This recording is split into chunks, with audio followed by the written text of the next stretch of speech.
नमस्कार. आज आपण कंपाऊंड सेंटेन्स ही संकल्पना पाहत आहोत. कंपाऊंड सेंटेन्समध्ये दोन मुख्य वाक्य असतात आणि ही दोन मुख्य वाक्य ही कोऑर्डिनेट कंजंक्शनने जोडलेली असतात.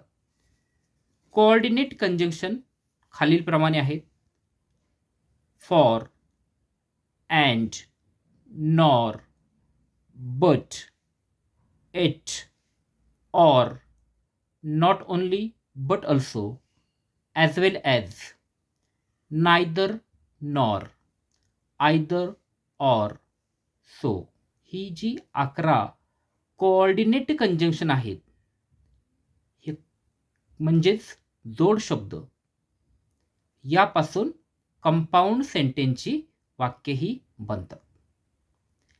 आता हे कंपाऊंड सेंटेन्स अफर्मेटिव्ह आणि निगेटिव्ह म्हणजे होकारार्थी किंवा नकारार्थी अशा दोन्ही प्रकारची असू शकतात. ज्यामध्ये नॉट आलेला असेल अशी वाक्य ही निगेटिव्ह म्हणजे नकारार्थी असतात. ज्यामध्ये नॉट नाही अशी वाक्य अफर्मेटिव्ह म्हणजे होकारार्थी असतात. आता ही वाक्य 5 प्रकारची असू शकतात. असर्टिव्ह म्हणजे विधानार्थी, इम्परेटिव्ह आज्ञार्थी, व्हर्बल क्वेश्चन,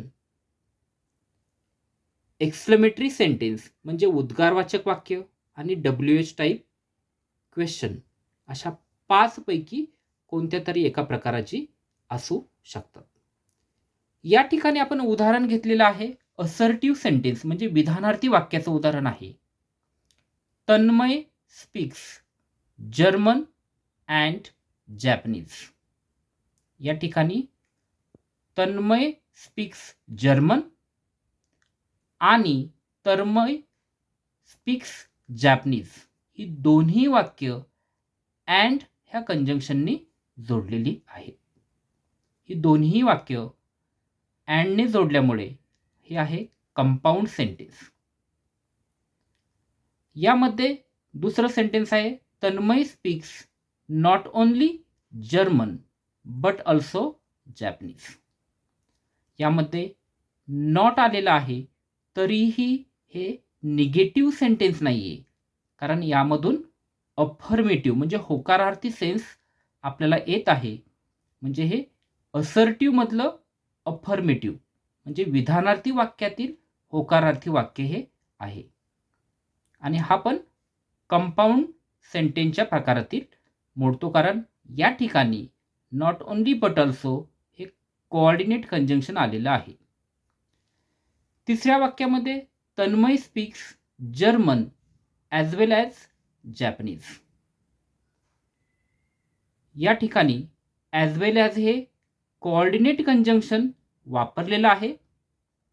यामध्ये नॉट कुठेही नाही म्हणजे हे अफर्मेटिव्ह सेंटेन्स आहे. अशा पद्धतीने हे वाक्यसुद्धा कंपाऊंड सेंटेन्समध्ये येतं. पुढचं वाक्य आहे Tanmay speaks either German or Japanese. या ठिकाणी कोऑर्डिनेट कंजंक्शन आयदर ऑर, ह्या आयदर ऑरने 2 वाक्य जोडलेली आहेत म्हणून हे कंपाऊंड सेंटेन्स आहे. त्याचबरोबर यामध्ये नॉट नाही आहे म्हणजे हे असर्टिव्ह मधलं अफर्मेटिव्ह म्हणजे विधानार्थी वाक्यातील होकारार्थी वाक्य आहे. पुढील वाक्य Tanmay speaks neither German nor Japanese. यामध्ये नायदर नॉर हा निगेटिव्ह सेन्स आलेला आहे. हे वाक्य जरी असर्टिव्ह असेल, ह्या असर्टिव्ह मधील हा निगेटिव्ह म्हणजे नकारार्थी वाक्य आहे. आणि त्याचबरोबर यामध्ये कंपाऊंड सेंटेन्स आहे, कारण नायदर नॉर हे कोऑर्डिनेट कंजंक्शन या ठिकाणी आलेलं आहे. तसंच या वाक्यांचा जर काळ जर पाहिला तर काळ हा आपल्याला त्यातील क्रियापदाच्या रूपावरून समजतो. पहिल्या वाक्यामध्ये स्पीक्स हे मुख्य क्रियापद आहे, त्याचं येस फॉर्म आलेला आहे. म्हणजे या वाक्याचा काळ सिंपल प्रेझेंट टेन्स, साधा वर्तमान काळ आहे. दुसऱ्या वाक्याचाही तोच, तिसऱ्या वाक्यामध्ये पण तोच काळ आहे. सांगायचं तात्पर्य की वाक्याचा काळ आपल्याला क्रियापदाच्या रूपावरून आपण ओळखू शकतो. Thank you so much.